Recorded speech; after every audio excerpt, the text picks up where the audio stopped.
Haleluya.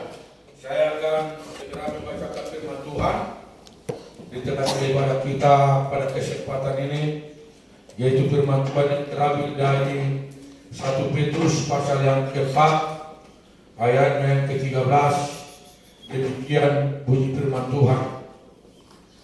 Sebaliknya, bersukacitalah sesuai dengan bagian yang kamu dapat dalam penderitaan Kristus, supaya kamu juga boleh bergembira dan bersukacita pada waktu Ia menyatakan kemuliaannya.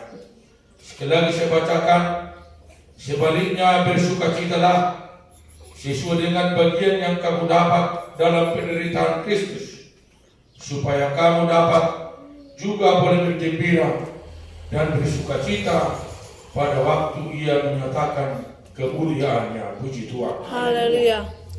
Bapak Ibu, saudara terkasih, sidang jemaat yang dikasihi dan diberkati oleh Tuhan, pada kesempatan ini kita bersyukur dan berterima kasih atas kemurahan dan kebaikannya yang begitu luar biasa yang telah melingkupi kita, sehingga kita boleh beribadah bersama dalam ibadah Minggu Raya kita pada kesempatan ini. Dan kita percaya bahwa pertemuan kita pada hari ini bukan pertemuan secara kebetulan Tuhan mempertemukan kita, tetapi ada sesuatu rencana yang luar biasa bagi kita untuk dalam pertemuan ibadah kebaktian Minggu Raya kita pada kesempatan ini.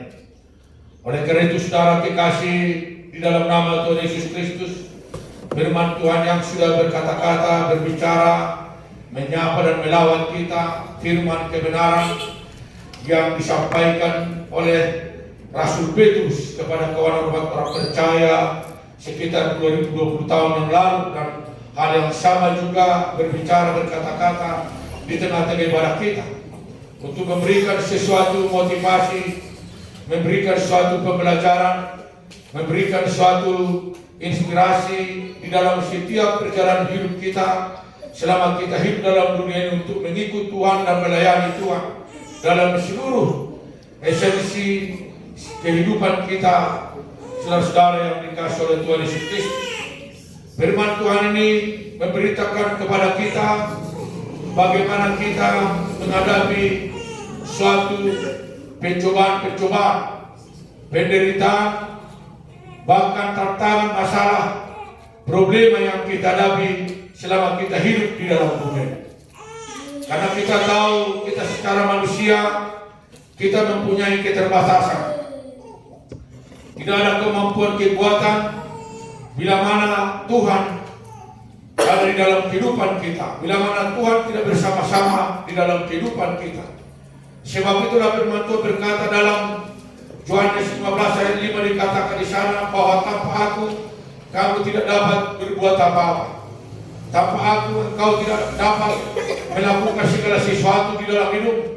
Tanpa Aku baik engkau tidak bisa berjalan di dalam satu langkah pun untuk melakukan segala sesuatu untuk engkau lakukan dan kerjakan dalam hidupmu, saudara dikasihi oleh Tuhan.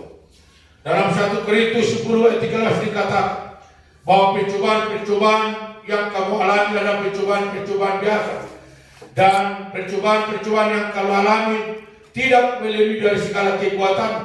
Tetapi bila mana engkau menghadapi sesuatu pencobaan-pencobaan, masalah, penderitaan, dilema yang kau hadapi, maka akan ada jalan keluar di setiap persoalan-persoalan dilema yang kau hadapi di dalam persoalanmu, saudara dikasihi oleh Tuhan Yesus.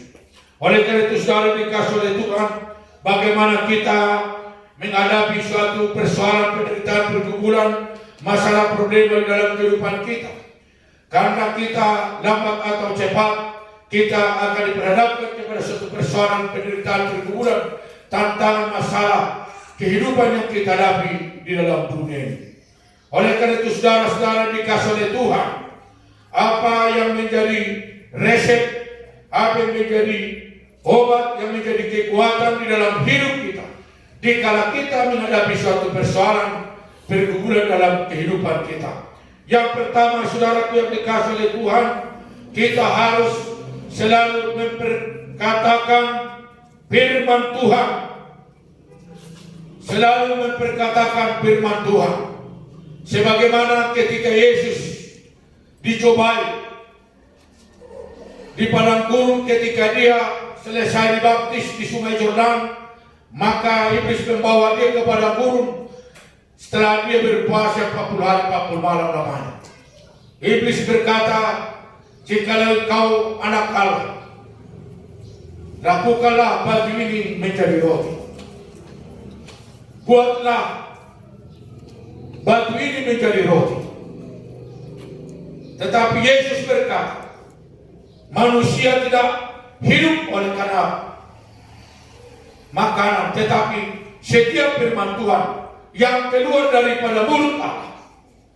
Oleh karena itu saudara yang dikasih oleh Tuhan, supaya kita setiap menghadapi persoalan-persoalan, pergumulan, tantangan di dalam hidup kita, supaya kita selalu memperkatakan firman Tuhan. Dan percobaan yang kedua saudara yang dikasih oleh Tuhan, itu membawa dia kepada hubungan baik Allah, membawa dia di panas-panas grade. Maka dia berkata, jatuhkanlah dirimu.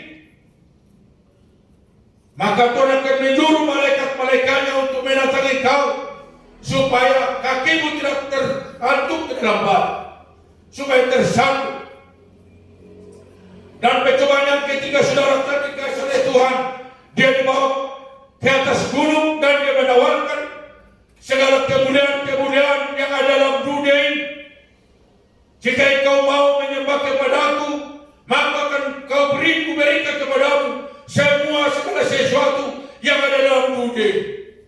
Tetapi Yesus berkata, janganlah kau iblis, hanya Tuhan sajalah yang kau sembah dan kau muliakan. Puji Tuhan, Haleluya. puji Tuhan. Haleluya. Percobaan yang pertama saudara yang dikasih oleh Tuhan mengaplikasikan kepada kita arti rohani kepada kita tentang ekonomi.